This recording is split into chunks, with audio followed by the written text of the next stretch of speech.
ನಿರಂತರವಾಗಿ ಸುರಿದ ಭಾರಿ ಮಳೆಗೆ ಆಸರೆಗಿದ್ದ ಮನೆ ಕುಸಿದಿದ್ದು ಹೇಗೆ? ಯಲ್ಲಮ್ಮ ದೇಗುಲಕ್ಕೂ ಜಲ ದಿಗ್ಬಂಧನ ಉಂಟಾಗಿದ್ದೇಗೆ?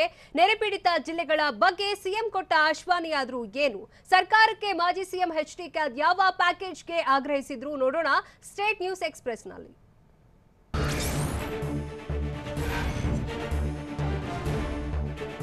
ಬಾಗಲಕೋಟೆ ಜಿಲ್ಲೆ ರಬಕವಿ ಬನಹಟ್ಟಿ ತಾಲೂಕಿನ ಯಲ್ಲಟ್ಟಿಯಲ್ಲಿ 2 ಮನೆ ಕುಸಿದಿವೆ. ನಿರಂತರ ಮಳೆಗೆ ಗ್ರಾಮದ ಕುತುಬ್ ಐನಾಪುರ, ಸುರೇಶ್ ಚನಾಳ್ ಅನ್ನೋರ ಮನೆ ಧರೆಗುರುಳಿವೆ. ಮಣ್ಣಿನ ಮನೆಗಳಾದ್ದರಿಂದ ಗೋಡೆ ಹಸಿಯಾಗಿ ಮನೆ ನೆಲಕ್ಕೂಡಿವೆ. ಸದ್ಯ ಮನೆಯಿಲ್ಲದೆ ಕಂಗಾಲಾದ ಕುಟುಂಬ ಸದಸ್ಯರು ಸೂರಿಗಾಗಿ ಜಿಲ್ಲಾಡಳಿತಕ್ಕೆ ಮೊರೆ ಇಟ್ಟಿದ್ದಾರೆ.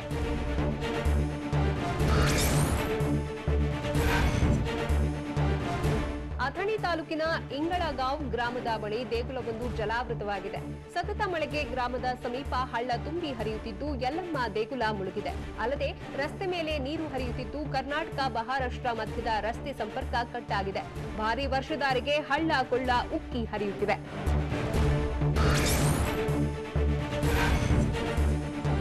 ಕಲಬುರಗಿ ಜಿಲ್ಲೆ ಅಫಜಲಾಪುರ ತಾಲೂಕಿನ ಬಂಕಲಗ ಗೌಡ್ಕೆ ಗ್ರಾಮ ಸೇರಿ ಹಲವು ಹಳ್ಳಿಗಳ ಸಂಪರ್ಕ ಬಂದ್ ಆಗಿದೆ. ತಾಲೂಕಿನಲ್ಲಿ ಬೋರಾ ನದಿ ಅಪಾಯ ಮಟ್ಟ ಮೀರಿ ಹರಿಯುತ್ತಿದ್ದು ನದಿ ನೀರು ಹಲವು ಗ್ರಾಮಗಳಿಗೆ ನುಗ್ಗಿದೆ. ಹೀಗಾಗಿ ಪುಟ್ಟ ಮಕ್ಕಳ ಜೊತೆ ಜನ ಸುರಕ್ಷಿತ ಸ್ಥಳಗಳತ್ತ ತೆರಳುತ್ತಿದ್ದಾರೆ.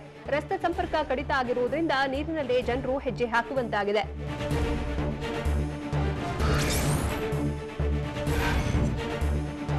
ಬೆಳಗಾವಿ ಜಿಲ್ಲೆಯಾದ್ಯಂತ ಎಡೆಬಿಡದೆ ಮಳೆಯಾಗುತ್ತಿದ್ದು ಮಲಪ್ರಭಾ ನದಿ ಅಪಾಯದ ಮಟ್ಟ ಮೀರಿ ಹರಿಯುತ್ತಿದೆ. ಹೀಗಾಗಿ ಗಂಗಾಂಬಿಕಾ ಐಕ್ಯ ಮಂಟಪವನ್ನ ನದಿ ನೀರು ಸುತ್ತುವರೆದಿದೆ. ಬೆಳಗಾವಿ ಜಿಲ್ಲೆಯ ಕಿತ್ತೂರು ತಾಲೂಕಿನ ಎಂಕೆ ಹುಬ್ಬಳ್ಳಿ ಬಳಿ ಇರುವ ಗಂಗಾಂಬಿಕಾ ಐಕ್ಯ ಮಂಟಪ ನದಿ ಅಕ್ಕಪಕ್ಕದ ಜಮೀನುಗಳು ಸಂಪೂರ್ಣ ಜಲಾವೃತಗೊಂಡಿದ್ದು ಕಬ್ಬು, ಸೋಯಾ, ಶೇಂಗಾ, ಹತ್ತಿ ಸೇರಿ ಹಲವು ಬೆಳೆಗಳು ಹಾನಿಯಾಗಿವೆ.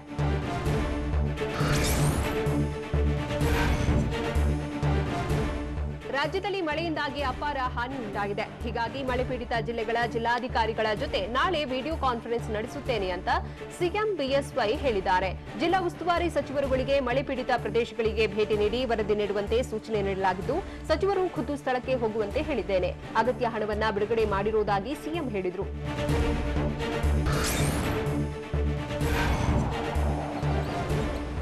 ಬೆಳಗಾವಿ ಜಿಲ್ಲೆಯಲ್ಲಿ 4 ದಿನದಿಂದ ಭಾರಿ ಮಳೆಯಾಗುತ್ತಿದ್ದು ನದಿ ಪಾತ್ರ, ಹಳ್ಳಗಳು, ಸೇತುವೆ ಕಡೆ ಯಾರು ಹೋಗಬೇಡಿ ಅಂತ ಜಿಲ್ಲಾ ಉಸ್ತುವಾರಿ ಸಚಿವ ರಮೇಶ್ ಜಾರಕಿಹೊಳಿ ಮನವಿ ಮಾಡಿದ್ದಾರೆ. ಜಾನುವಾರುಗಳನ್ನ ಸಹ ಹಳ್ಳ, ನದಿ ತೀರದ ಕಡೆ ಬಿಡಬೇಡಿ, ಮಳೆ ನಿಲ್ಲುವವರೆಗೂ ಆದಷ್ಟು ಎಚ್ಚರಿಕೆಯಿಂದ ಇರುವಂತೆ ರೈತರಲ್ಲಿ ರಮೇಶ್ ಜಾರಕಿಹೊಳಿ ಮನವಿ ಮಾಡಿದ್ದಾರೆ.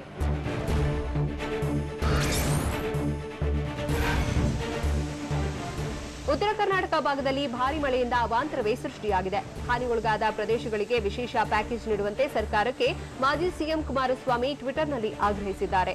ರಾಜ್ಯದಲ್ಲಿ ಕೊರೋನಾ ಸೋಂಕು ಹೆಚ್ಚುತ್ತಿರುವ ಬೆನ್ನಲ್ಲೇ ನೆರೆ ಹಾವಳಿಯಿಂದ ರೈತರು ದಿಕ್ಕೆಟ್ಟು ಹೋಗಿದ್ದಾರೆ. ಉಪಚುನಾವಣೆಗಿಂತ ರೈತರ ಸಂಕಷ್ಟಕ್ಕೆ ಸ್ಪಂದಿಸಬೇಕಿದೆ ಅಂತ ಆಗ್ರಹಿಸಿದ್ದಾರೆ.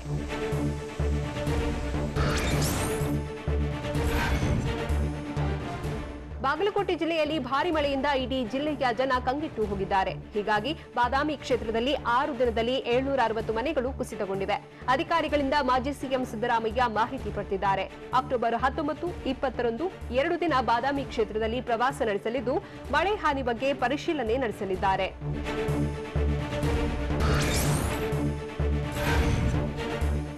ಮಹಾರಾಷ್ಟ್ರದಲ್ಲಿ ಮಳೆಯಿಂದಾಗಿ ಡ್ಯಾಂಗಳಿಂದ ನೀರು ಬಿಡುಗಡೆ ಹೆಚ್ಚಾಗಿದ್ದು ಉಜನಿ, ವೀರ್ ಜಲಾಶಯಗಳಿಂದ ಭಾರೀ ನೀರು ಬಿಡಲಾಗಿದೆ. ಹೀಗಾಗಿ ಭೀಮಾ ನದಿಯಲ್ಲಿ ಪ್ರವಾಹದಿಂದ ಹಲವು ಗ್ರಾಮಗಳು ಜಲಾವೃತಗೊಂಡಿವೆ.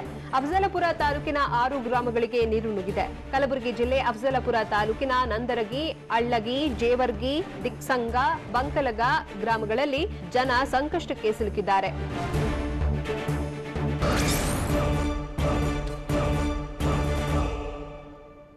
ಕಲಬುರಗಿ ಜಿಲ್ಲೆಯಲ್ಲಿ ವರುಣಾಘಾತದಿಂದ ಆಗಿರೋ ಅನಾಹುತಗಳಾದ್ರೂ ಏನೇನು? ಮನೆ ಕಳೆದುಕೊಂಡ ಗ್ರಾಮಸ್ಥರಿಗೆ ಆಸರೆಯಾಗಿದ್ದೇನು? ಕಲಬುರಗಿ ಜಿಲ್ಲೆ ನೀರಲ್ಲಿ ಕೊಚ್ಚಿ ಹೋಗದಿದ್ರೂ ಜಿಲ್ಲಾ ಉಸ್ತುವಾರಿ ಸಚಿವ ಮಾಡಿದ ಎಡವಟ್ಟಾದ್ರೂ ಏನು? ನೋಡೋಣ ವರುಣಾರ್ಭಟ ಎಕ್ಸ್‌ಪ್ರೆಸ್‌ನಲ್ಲಿ.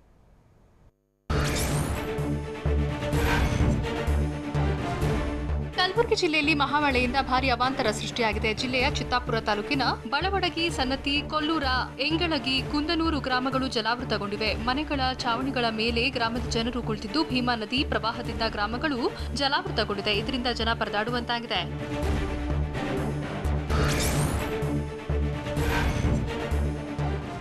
ಮಹಾಮಳೆಯಿಂದಾಗಿ ಕಲಬುರಗಿ ಜಿಲ್ಲೆಯಲ್ಲಿ ಜಲಕಂಟಕ ಎದುರಾಗಿದೆ. ಜಿಲ್ಲೆಯಲ್ಲಿ ಈಗಾಗಲೇ ಪ್ರವಾಹದಿಂದಾಗಿ ಜನರ ಜೀವನ ಬೀದಿಗೆ ಬಂದಿದೆ.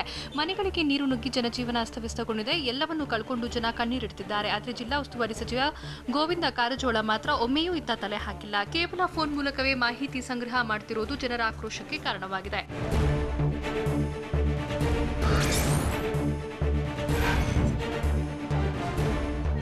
ಕಲಬುರಗಿ ಜಿಲ್ಲೆಯಲ್ಲಿ ಎಡಬಿಡದೆ ಸುರಿತಿರುವ ಮಳೆಯಿಂದಾಗಿ ಗ್ರಾಮಸ್ಥರ ಬದುಕು ಮೂರಾಬಟ್ಟೆಯಾಗಿದೆ. ಅದರಲ್ಲೂ ನಿನ್ನೆಯಿಂದ ಗ್ರಾಮಸ್ಥರು ಮತ್ತು ಬಾಣಂತಿಯರು ಆಹಾರ ಇಲ್ಲದೆ ಪರದಾಡಿದ್ದು ನವಜಾತ ಶಿಶುಗಳ ಜೊತೆಗೆ ಟ್ರಕ್ಗಳಲ್ಲಿ ವಾಸ ಮಾಡುತ್ತಿದ್ದಾರೆ. ಇನ್ನು ಕೆಲ ಮಹಿಳೆಯರು ಲಾರಿಗಳಲ್ಲಿ ಆಶ್ರಯ ಪಡೆದಿದ್ದಾರೆ. ಕುಡಿಯೋಕೆ ಹಾಲು ಇಲ್ಲದೆ ಮಕ್ಕಳ ಆಕ್ರಂದನ ಕರುಳು ಹಿಡುವಂತಿದೆ.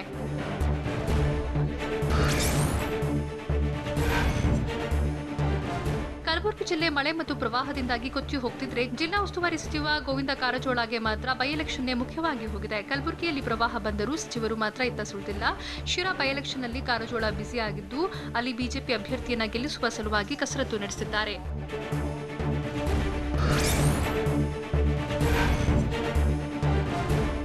ಕಲಬುರಗಿ ಜಿಲ್ಲೆಯಲ್ಲಿ ಭಾರೀ ಮಳೆಯಿಂದ ಸೃಷ್ಟಿಯಾಗಿರುವ ಅವಾಂತರಗಳು ಒಂದೆರಡಲ್ಲ. ಚಿತ್ತಾಪುರ ತಾಲೂಕಿನ ಕಡಬೂರು ಸಂಪೂರ್ಣ ಜಲಾವೃತಗೊಂಡಿದೆ. ಇಡೀ ಗ್ರಾಮದಲ್ಲಿ ಸುಮಾರು 8 ಅಡಿಗೂ ಅಧಿಕ ನೀರು ಸಂಗ್ರಹವಾಗಿದ್ದು ಮನೆ ಛಾವಣಿ ಮೇಲೆ ಕುಳಿತು ಜನ ಪರದಾಡ್ತಿದ್ದಾರೆ.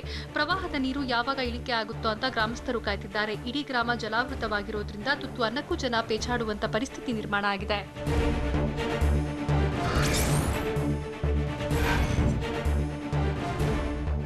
ಭೀಮಾ ನದಿಯಲ್ಲಿ ಪ್ರವಾಹದ ಪರಿಸ್ಥಿತಿ ನಿರ್ಮಾಣವಾಗಿದ್ದು ಹುರಸಗುಂಡಗಿ ಗ್ರಾಮ ಕೆರೆಯಂತಾಗಿ ಪರಿವರ್ತನೆಗೊಂಡಿದೆ. ಯಾದಗಿರಿ ಜಿಲ್ಲೆಯ ಶಹಾಪುರ ತಾಲೂಕಿನ ಹುರಸಗುಂಡಗಿ ಗ್ರಾಮದಲ್ಲಿ ಆವರಿಸಿಕೊಂಡಿದ್ದ ನೀರಿನಲ್ಲಿ ಜಾನುವಾರುಗಳು ಪರದಾಟ ನಡೆಸಿದ್ರೆ ನೀರಿನಿಂದ ಹೊರಬರೋಕೆ 10 ಹಸುಗಳು ಪರದಾಡಿವೆ. ನೀರಿನಲ್ಲಿ ಈಜಾಡ್ತಾ ದಡ ಸೇರೋಕೆ ಪರದಾಟ ನಡೆಸಿದ್ವು.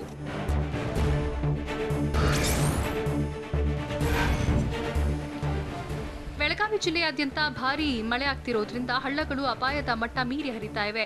ಐನಾಪುರ ಮತ್ತು ಉಗಾರ ಗ್ರಾಮದಲ್ಲಿ ನದಿಯಂತಾಗಿದ್ದು ಗ್ರಾಮಕ್ಕೆ ಸಂಪರ್ಕಿಸುವ ರಸ್ತೆ ಸಂಪರ್ಕ ಬಂದ್ ಆಗಿದೆ. ರಸ್ತೆಗೆ ಅಡ್ಡಲಾಗಿ ಕಟ್ಟಿದ್ದ ಸೇತುವೆ ಮೇಲೆ ನೀರು ಹರಿತಾ ಇದೆ.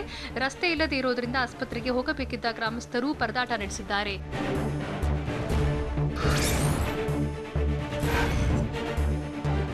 ಕಲಬುರಗಿ ಜಿಲ್ಲೆ ಸೇಡಂ ತಾಲೂಕಿನ ಸಮಖೇಡ್ ಗ್ರಾಮದಲ್ಲಿ ನಿರಾಶ್ರಿತರು ಪರದಾಡುವಂತಾಗಿದೆ. ಕಾಳಜಿ ಕೇಂದ್ರ ಇಲ್ಲದೆ ಮಹಿಳೆಯರು ಮಕ್ಕಳು ಹಸಿವಿನಿಂದ ಕಂಗಾಲಾಗಿದ್ದಾರೆ. ಹಾಲು ಸಿಗದೆ ನವಜಾತ ಶಿಶುಗಳು ರೋದನೆ ಅನುಭವಿಸುವಂತಾಗಿದೆ.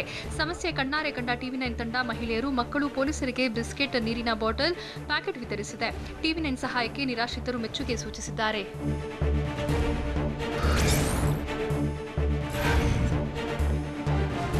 ಬೆಳಗಾವಿ ಜಿಲ್ಲೆಯಾದ್ಯಂತ ಭಾರೀ ಮಳೆ ಹೆಚ್ಚಾಗಿದ್ದು ಯಲ್ಲಮ್ಮ ದೇವಿಗೆ ಜಲದಿಗ್ಬಂಧನ ವಿಧಿಸಲಾಗಿದೆ. ಬೆಳಗಾವಿ ಜಿಲ್ಲೆಯ ಅಥಣಿ ತಾಲೂಕಿನ ಕೋಕಟನೂರ ಗ್ರಾಮದಲ್ಲಿ ಬಿಟ್ಟು ಬಿಡದೆ ಸುರಿತಿರುವ ಮಳೆಯಿಂದಾಗಿ ದೇವಸ್ಥಾನಕ್ಕೆ ನೀರು ನುಗ್ಗಿದೆ. ಯಲ್ಲಮ್ಮ ದೇವಸ್ಥಾನ ಭಾಗಶಃ ಮುಳುಗಡೆಯಾಗಿದ್ದು ದೇವಸ್ಥಾನದ ಆವರಣ ನದಿಯಂತಾಗಿದೆ. ಕೋಕಟನೂರ ಗ್ರಾಮದ 10ಕ್ಕೂ ಅಧಿಕ ಮನೆಗಳಿಗೆ ನೀರು ನುಗ್ಗಿದೆ.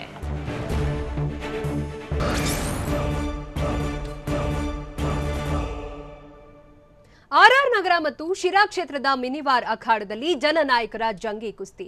ತನ್ನ ಮೇಲೆ ಎಫ್ಐಆರ್ ಹಾಕಿದ್ದಕ್ಕೆ ಕುಸುಮ ಕೊಟ್ಟ ಟಾಂಗೇನು ಮುನಿರತ್ನರನ್ನ ರಾಜಕೀಯವಾಗಿ ಬೆಳೆಸಿದ್ದು ಯಾರ್ ಗೊತ್ತಾ?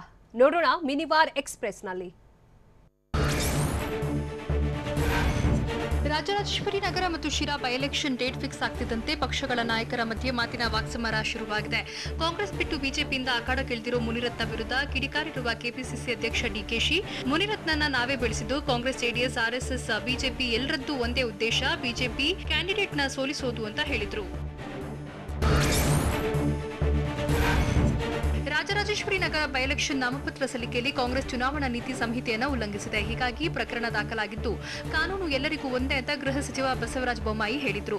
ಕಾಂಗ್ರೆಸ್ ಸೋಲಿನ ಭೀತಿಯಿಂದ ಬಿಜೆಪಿ ಸರ್ಕಾರದ ಮೇಲೆ ಗೂಬೆ ಕೂರಿಸುವ ಪ್ರಯತ್ನ ಮಾಡ್ತಿದೆ. ಅವರಿಗೆ ರಿಸಲ್ಟ್ ಏನಿದೆ ಅಂತ ಈಗಾಗಲೇ ಗೊತ್ತಾಗಿದೆ ಅಂತ ಪರೋಕ್ಷವಾಗಿ ಡಿಕೆಶಿಗೆ ಟಾಂಗ್ ಕೊಟ್ರು. ಆರ್ಆರ್ ನಗರ ಕ್ಷೇತ್ರ ಕಾಂಗ್ರೆಸ್ ಅಭ್ಯರ್ಥಿ ಕುಸುಮಾ ವಿರುದ್ಧ ಎಫ್ಐಆರ್ ದಾಖಲಿಸಲಾಗಿದೆ. ಇದಕ್ಕೆ ಆಕ್ರೋಶ ವ್ಯಕ್ತಪಡಿಸಿರುವ ಕೈ ಅಭ್ಯರ್ಥಿ, ಈ ಬಗ್ಗೆ ನಮ್ಮ ವಕೀಲರು ನೋಡಿಕೊಳ್ತಾರೆ.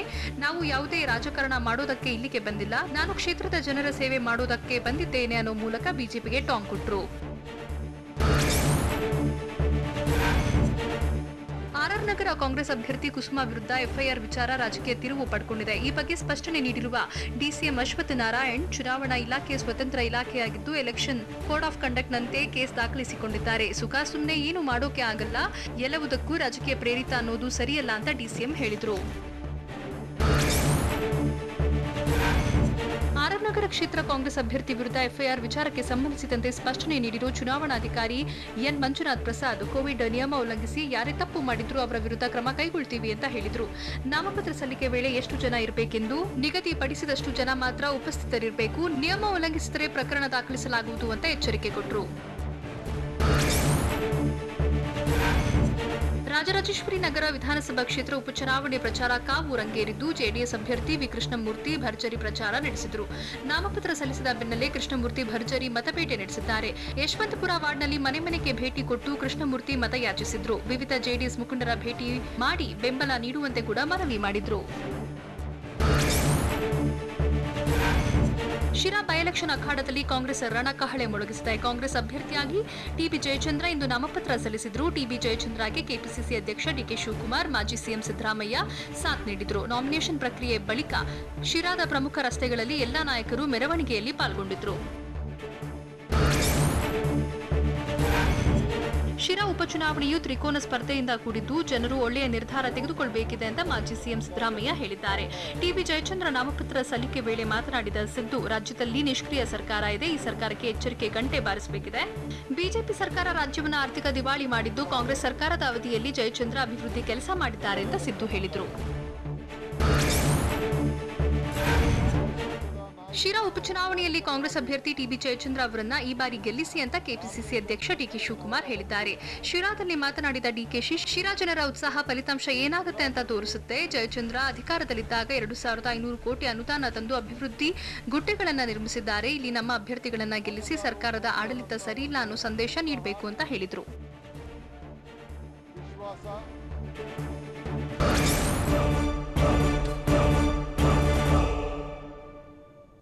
ಡ್ರಗ್ಸ್ ಕೇಸ್ನಲ್ಲಿ ಸಿಲುಕಿದ್ದ ಆದಿತ್ಯ ಆಳ್ವಾಗೆ ವಿವೇಕ್ ಒಬ್ರಾಯ್ ನಿವಾಸದಲ್ಲಿ ಜಾಲಾಟ. ಕೊನೆಗೂ ಜಾಮೀನಿಗಾಗಿ ನಟಿ ರಾಗಿಣಿ ಅರ್ಜಿ ಸಲ್ಲಿಸಿದ್ದೇಗೆ ತನಿಖಾಧಿಕಾರಿಗಳಿಗೆ ವೀರೇನ್ ಖನ್ನಾ ಕಾಟ ಕೊಡ್ತಿರೋದಾದ್ರೂ ಹೇಗೆ ನೋಡೋಣ ಬೆಂಗಳೂರು ನ್ಯೂಸ್ ಎಕ್ಸ್‌ಪ್ರೆಸ್‌ನಲ್ಲಿ. ಡ್ರಗ್ಸ್ ಸ್ಥಳದಲ್ಲಿ ಆದಿತ್ಯ ಆಳ್ವಾ ಹೆಸರು ಕೂಡ ತಳುಕು ಹಾಕಿಕೊಂಡಿದೆ. ಆದರೆ ಆರೋಪಿ ಮಾತ್ರ ಇನ್ನೂ ಎಲ್ಲೂ ಕಾಣಿಸಿಕೊಂಡಿಲ್ಲ. ಹೀಗಾಗಿ ತಲೆಮರೆಸಿಕೊಂಡಿರೋ ಆದಿತ್ಯನನ್ನ ಪತ್ತೆ ಹಚ್ಚೋಕೆ ಸರ್ಚ್ ವಾರೆಂಟ್ ಪಡೆದ ಸಿಸಿಬಿ ಪೊಲೀಸರು ಬಾಲಿವುಡ್ ನಟ ವಿವೇಕ್ ಒಬೆರಾಯ್ ಮನೆಯಲ್ಲೂ ತಲಾಶ್ ನಡೆಸಿದ್ದಾರೆ. ಮುಂಬೈನ ಜುಹು ಪೊಲೀಸ್ ಸ್ಟೇಷನ್ ವ್ಯಾಪ್ತಿಯಲ್ಲಿ ವಿವೇಕ್ ಮನೆ ಇದ್ದು ಸಿಸಿಬಿ ಇನ್ಸ್ಪೆಕ್ಟರ್ ಮಹಾನಂದ್ ರವಿ ಪಾಟೀಲ್ ತಂಡ ಹುಡುಕಾಟ ನಡೆಸಿದೆ.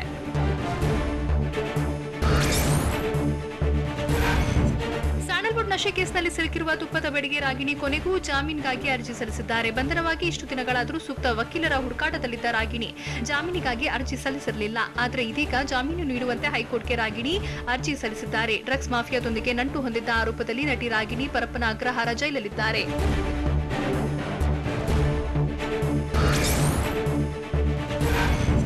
ಸ್ಯಾಂಡಲ್ವುಡ್ ನಶೆ ನಂಟಿನ ಕೇಸ್ನಲ್ಲಿ ಸಿಲುಕಿರುವ ಆರೋಪಿ ವೀರೇನ್ ಖನ್ನಾ ಪೊಲೀಸರಿಗೆ ಕಿರಿಕ್ ಮಾಡುವುದು ಇನ್ನೂ ನಿಂತಿಲ್ಲ. ಡ್ರಗ್ಸ್ ಸ್ಥಾನದ ಬಗ್ಗೆ ಅತಿ ಹೆಚ್ಚು ವಿಚಾರವನ್ನ ಈಗ ತಿಳಿದಿದ್ದು ಪೊಲೀಸರು ಕೇಳುವ ಪ್ರಶ್ನೆಗಳಿಗೆ ಉತ್ತರಿಸುವ ವೇಳೆ ಚಳ್ಳೆಹಣ್ಣು ತಿನ್ನಿಸುತ್ತಿದ್ದಾನೆ. ವೀರೇನ್ ಖನ್ನಾ ವಿಚಾರಣೆಯೇ ಪೊಲೀಸರಿಗೆ ದೊಡ್ಡ ತಲೆನೋವಾಗಿದೆ. ಖಾಕಿ ಪ್ರಶ್ನೆಗೆ ಕೌಂಟರ್ ಪ್ರಶ್ನೆಗಳನ್ನ ವೀರೇನ್ ಖನ್ನಾ ಕೇಳ್ತಿದ್ದಾನಂತೆ.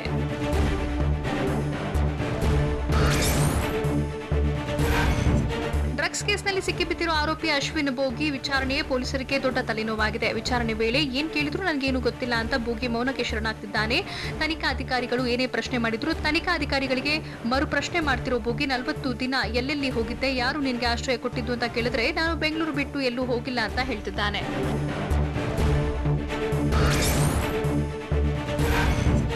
ಡಿಜೆಹಳ್ಳಿ ಮತ್ತು ಕೆಜಿಹಳ್ಳಿ ಸ್ಟೇಷನ್ ವ್ಯಾಪ್ತಿಯಲ್ಲಿ ನಡೆದ ಗಲಭೆ ಕೇಸ್ನಲ್ಲಿ ಕಾಂಗ್ರೆಸ್ನವರ ಕೈವಾಡ ಇಲ್ಲ ಅಂತ ಕೆಪಿಸಿಸಿ ಅಧ್ಯಕ್ಷ ಡಿಕೆಶಿ ಹೇಳಿದ್ದಾರೆ.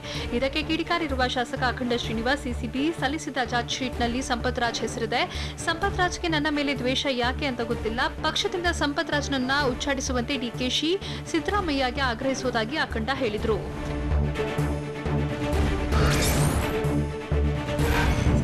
ಡಿಜೆಹಳ್ಳಿ ಮತ್ತು ಕೆಜಿಹಳ್ಳಿ ಸ್ಟೇಷನ್ ವ್ಯಾಪ್ತಿಯಲ್ಲಿ ನಡೆದ ಗಲಭೆ ಕೇಸ್ನ ಬೈ-ಎಲೆಕ್ಷನ್ ವೇಳೆ ಕಾಂಗ್ರೆಸ್ ಪ್ರಸ್ತಾಪ ಮಾಡಲಿ, ಹಾಗೆ ಮಾಡಿದ್ರೆ ಅವರು ತೋಡಿದ ಕೆಡ್ಡಾಗೆ ಅವರೇ ಬೀಳ್ತಾರೆ ಅಂತ ಬಿಜೆಪಿ ರಾಷ್ಟ್ರೀಯ ಪ್ರಧಾನ ಕಾರ್ಯದರ್ಶಿ ಸಿಟಿ ರವಿ ಹೇಳಿದ್ದಾರೆ. ಕಾಂಗ್ರೆಸ್ ಪಕ್ಷ ದಲಿತರನ್ನ ಎತ್ತಿಕಟ್ಟುವ ಕೆಲಸಕ್ಕೆ ಮುಂದಾಗಿದೆ. ರಾಜಕೀಯ ಅಸ್ತ್ರವಾಗಿ ಮಾತ್ರ ದಲಿತರನ್ನ ಬಳಸಿಕೊಳ್ತಿದ್ದಾರೆ ಅನ್ನೋದಕ್ಕೆ ಶಾಸಕ ಅಖಂಡ ಶ್ರೀನಿವಾಸ್ ಮೂರ್ತಿ ಪ್ರಕರಣವೇ ಸಾಕ್ಷಿ ಅಂತ ಹೇಳಿದ್ದಾರೆ.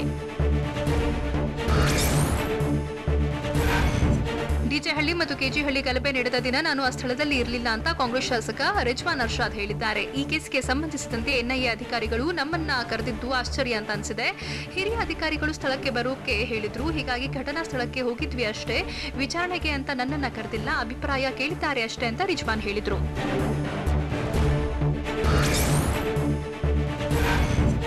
ಅನ್ಲಾಕ್ ಮಾರ್ಗಸೂಚಿಯಲ್ಲಿ ಸಿನಿಮಾ ಪ್ರದರ್ಶನಕ್ಕೆ ಅವಕಾಶ ಸಿಕ್ಕಿದೆ. ಹೀಗಾಗಿ ಇವತ್ತು ಥಿಯೇಟರ್ ಮತ್ತು ಮಾಲ್ಗಳಲ್ಲಿ ಸಿನಿಮಾ ಶೋ ನಡೆದಿದೆ. ಬೆಂಗಳೂರಿನ ಬಹುತೇಕ ಮಾಲ್ಗಳಲ್ಲಿ ಇಂದಿನಿಂದ ಚಿತ್ರ ಪ್ರದರ್ಶನ ಶುರುವಾಗಿದೆ. ಲವ್ ಮಾಕ್ಟೇಲ್, ಶಿವಾಜಿ ಸುರತ್ಕಲ್ ಸೇರಿದಂತೆ ಹಲವು ಚಿತ್ರಗಳು ರಿಲೀಸ್ ಆಗಿವೆ. Orion mall, GT world mall, Vaishnavi mall, Vega City, Garuda ಮಾಲ್ನಲ್ಲಿ ಸಿನಿಮಾ ಪ್ರದರ್ಶನ ಆರಂಭವಾಗಿದೆ. ಸ್ಯಾಂಡಲ್ವುಡ್ನಲ್ಲಿದ್ದ ಸ್ಟಾರ್ ವಾರ್ಗೆ ಕೊರೋನಾದಿಂದ ಬ್ರೇಕ್ ಬಿದ್ದಿದೆ. ಹೀಗಾಗಿ ರಿಲೀಸ್ಗೆ ರೆಡಿ ಆಗಿರೋ ಹಲವು ಸ್ಟಾರ್ ನಟರ ಸಿನಿಮಾಗಳನ್ನ ಒಟ್ಟಿಗೆ ರಿಲೀಸ್ ಮಾಡುವ ಬದಲು ಒಬ್ಬರ ಸಿನಿಮಾ ಬಳಿಕ ಮತ್ತೊಬ್ಬರ ಸಿನಿಮಾ ರಿಲೀಸ್ ಮಾಡೋಕೆ ಕನ್ನಡ ಚಿತ್ರರಂಗ ಪ್ಲಾನ್ ಮಾಡ್ತಿದೆ. ಸಿನಿಮಾ ರಿಲೀಸ್ ಮಾಡೋದಕ್ಕೆ ಬಿಗ್ ಸ್ಟಾರ್ಗಳು ಹಿಂದೇಟು ಹಾಕ್ತಿದ್ದು, ಬಿಗ್ ಬಜೆಟ್ ಸಿನಿಮಾಗಳ ನಿರ್ಮಾಪಕರು ಜಿದ್ದಿಗೆ ಬಿದ್ದು ಸಿನಿಮಾ ರಿಲೀಸ್ ಮಾಡದಂತೆ ಒಳ ಒಪ್ಪಂದ ಮಾಡಿಕೊಂಡಿದ್ದಾರೆ.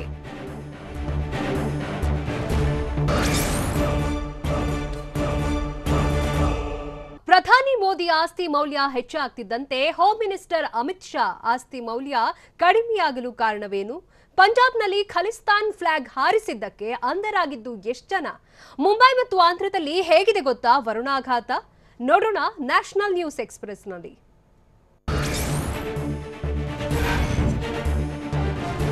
ಬಿಹಾರದಲ್ಲಿ ನಳಂದ ಜಿಲ್ಲೆಯ ಯಾವುದೇ ಕ್ಷೇತ್ರದಿಂದ ಬೇಕಾದರೂ ಸಿಎಂ ನಿತೀಶ್ ಕುಮಾರ್ ಸ್ಪರ್ಧೆ ಮಾಡಲಿ, ನಾನು ಅದೇ ಕ್ಷೇತ್ರದಿಂದ ಸ್ಪರ್ಧೆ ಮಾಡುತ್ತೇನೆ ಎಂದು ಆರ್ಜೆಡಿ ಪಕ್ಷದ ತೇಜಸ್ವಿ ಯಾದವ್ ಸವಾಲು ಹಾಕಿದ್ದಾರೆ. ನಳಂದ ಜಿಲ್ಲೆಯು ಸಿಎಂ ನಿತೀಶ್ ಕುಮಾರ್ ಅವರ ಸ್ವಂತ ಜಿಲ್ಲೆಯಲ್ಲಿ ಸಿಎಂ ನಿತೀಶ್ ಕುಮಾರ್ರನ್ನ ಸೋಲಿಸಲು ಸಿದ್ಧ ಎಂದು ತೇಜಸ್ವಿ ಯಾದವ್ ಹೇಳಿದ್ದಾರೆ.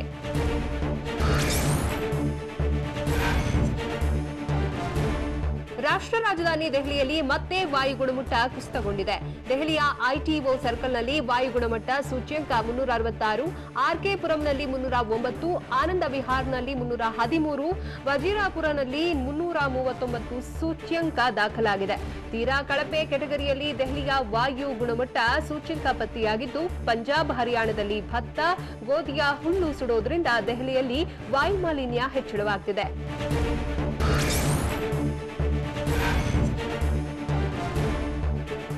ಖಲಿಸ್ತಾನ್ ಫ್ಲಾಗ್ ಹಾರಾಟ ಪ್ರಕರಣಕ್ಕೆ ಸಂಬಂಧಿಸಿದಂತೆ ಎನ್ಐಎ ತಂಡ ರೇಡ್ ಮಾಡಿದ್ದು, ಲ್ಯಾಪ್ಟಾಪ್, ಹಾರ್ಡ್ ಡಿಸ್ಕ್ ಸೇರಿ ಹಲವು ವಸ್ತುಗಳನ್ನು ಜಪ್ತಿ ಮಾಡಲಾಗಿದೆ.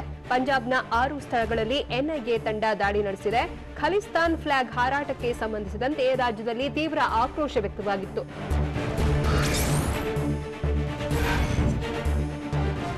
ಪ್ರಧಾನಿ ನರೇಂದ್ರ ಮೋದಿ ಆದಾಯದಲ್ಲಿ ಈ ವರ್ಷ 36 ಲಕ್ಷ ಮೌಲ್ಯ ಹೆಚ್ಚಳವಾಗಿದೆ. ಕಳೆದ ವರ್ಷಕ್ಕೆ ಹೋಲಿಸಿದರೆ ಈ ವರ್ಷ ಮೋದಿ ಆಸ್ತಿಯಲ್ಲಿ ಹೆಚ್ಚಳವಾಗಿದ್ದು, ಪ್ರಧಾನಮಂತ್ರಿಗಳ ಕಚೇರಿ ಸಲ್ಲಿಸಿದ ಮಾಹಿತಿಯಿಂದ ಬಹಿರಂಗವಾಗಿದೆ. ಜೂನ್ 30ರ ವೇಳೆಗೆ ಮೋದಿ ಆಸ್ತಿ ಮೌಲ್ಯ 2.85 ಕೋಟಿ ರೂಪಾಯಿ ಆಗಿದೆ. ಕಳೆದ ವರ್ಷ 2.49 ಕೋಟಿ ರೂಪಾಯಿಗೆ ಹೋಲಿಸಿದರೆ ಸುಮಾರು 36 ಲಕ್ಷ ರೂಪಾಯಿ ಹೆಚ್ಚಳವಾಗಿದೆ. ಒಂದು ವರ್ಷದಲ್ಲಿ ಸುಮಾರು 3.3 ಲಕ್ಷ ರೂಪಾಯಿಗಳು ಬ್ಯಾಂಕ್ ಠೇವಣಿಯಲ್ಲಿ ಹೆಚ್ಚಳವಾಗಿದೆ.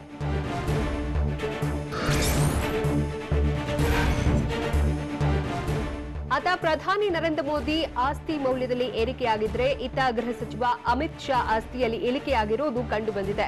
ಕಳೆದ ವರ್ಷ 32.3 ಕೋಟಿ ರೂಪಾಯಿ ಇದ್ದ ಆಸ್ತಿ ಈ ವರ್ಷ 28.63 ಕೋಟಿಗೆ ಇಳಿಕೆಯಾಗಿದೆ. ಷೇರು ಮಾರುಕಟ್ಟೆಯಲ್ಲಿನ ಏರಿಳಿತದಿಂದ ಅಮಿತ್ ಶಾ ಆಸ್ತಿ ಮೌಲ್ಯದಲ್ಲಿ ಇಳಿಕೆಯಾಗಿದೆ. ಅಮಿತ್ ಶಾ 10 ಸ್ಥಿರ ಆಸ್ತಿಗಳನ್ನು ಹೊಂದಿದ್ದು, ಅವೆಲ್ಲವೂ ಗುಜರಾತ್ನಲ್ಲಿವೆ. ತಾಯಿಯಿಂದ ಬಂದ ಆಸ್ತಿ ಮೌಲ್ಯ 13.56 ಕೋಟಿ ರೂಪಾಯಿ ಇದ್ದು, ಅಮಿತ್ ಶಾ ಅವರ ಬಳಿ 15,814 ರೂಪಾಯಿ ನಗದು ಮಾತ್ರ ಇದೆ. ದಕ್ಷಿಣ ಭಾರತದಲ್ಲಿ ಜಲಾಸುರನ ಅಬ್ಬರ ಹೆಚ್ಚಾಗುತ್ತಲೇ ಇದೆ. ಮಳೆಯ ಅಬ್ಬರಕ್ಕೆ ಮರಾಠರ ನಾಡು ಮಹಾರಾಷ್ಟ್ರ ಕಂಗೆಟ್ಟು ಹೋಗಿದೆ. ಮುಂಬೈ ಮತ್ತು ಪುಣೆಯಲ್ಲಿ ನಿನ್ನೆಯಿಂದ ಎಡೆಬಿಡದೆ ಮಳೆ ಸುರಿಯುತ್ತಿದ್ದು ಆತಂಕ ತಂದೊಡ್ಡಿದೆ. ಇನ್ನು ತೆಲುಗು ರಾಜ್ಯಗಳಾದ ತೆಲಂಗಾಣ ಮತ್ತು ಆಂಧ್ರ ಪ್ರದೇಶಗಳಲ್ಲೂ ವರುಣ ಅಬ್ಬರಿಸಿದ್ದು, ಒಂದೇ ದಿನದಲ್ಲಿ 27ಕ್ಕೂ ಹೆಚ್ಚು ಜನರು ಜಲಸಮಾಧಿಯಾಗಿದ್ದಾರೆ.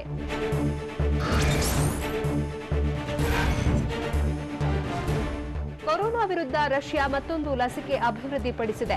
ಈ ಲಸಿಕೆಗೂ ಅನುಮೋದನೆ ನೀಡಲಾಗಿದೆ ಎಂದು ರಷ್ಯಾ ಅಧ್ಯಕ್ಷ ವ್ಲಾಡಿಮಿರ್ ಪುಟಿನ್ ಘೋಷಿಸಿದ್ದಾರೆ. ಸರ್ಕಾರಿ ಸಭೆಯೊಂದರಲ್ಲಿ ಈ ವಿಚಾರ ಘೋಷಿಸಿದ ಪುಟಿನ್ ವಿಜ್ಞಾನಿಗಳನ್ನು ಅಭಿನಂದಿಸಿದ್ದಾರೆ. ಸೈಬೀರಿಯಾದ ವೆಕ್ಟರ್ ಇನ್ಸ್ಟಿಟ್ಯೂಟ್ ಅಭಿವೃದ್ಧಿಪಡಿಸಿರುವ ಲಸಿಕೆಯ ಮೊದಲ ಹಂತದ ಪ್ರಯೋಗ ಕಳೆದ ತಿಂಗಳು ಕೊನೆಗೊಂಡಿತ್ತು. ಪಾಕಿಸ್ತಾನದಲ್ಲಿ ಮಾನವ ಹಕ್ಕುಗಳು ದಮನವಾಗ್ತಿವೆ ಎಂಬ ಆರೋಪಗಳ ನಡುವೆಯೂ ಪಾಕಿಸ್ತಾನ ವಿಶ್ವಸಂಸ್ಥೆಯ ಮಾನವ ಹಕ್ಕುಗಳ ಸಮಿತಿಗೆ ಮರು ಆಯ್ಕೆಯಾಗಿದೆ. ಏಷ್ಯಾ ಪೆಸಿಫಿಕ್ನ ವಲಯದ 5 ಅಭ್ಯರ್ಥಿಗಳ ಪೈಕಿ ಪಾಕಿಸ್ತಾನಕ್ಕೆ ಅತಿ ಹೆಚ್ಚು ಮತಗಳು ಲಭಿಸಿವೆ. ಪಾಕಿಸ್ತಾನ 169, ಉಜ್ಬೇಕಿಸ್ತಾನ 164, ನೇಪಾಳ 150, ಚೀನಾ 139 ಮತಗಳನ್ನು ಪಡೆದು ಆಯ್ಕೆಯಾಗಿವೆ.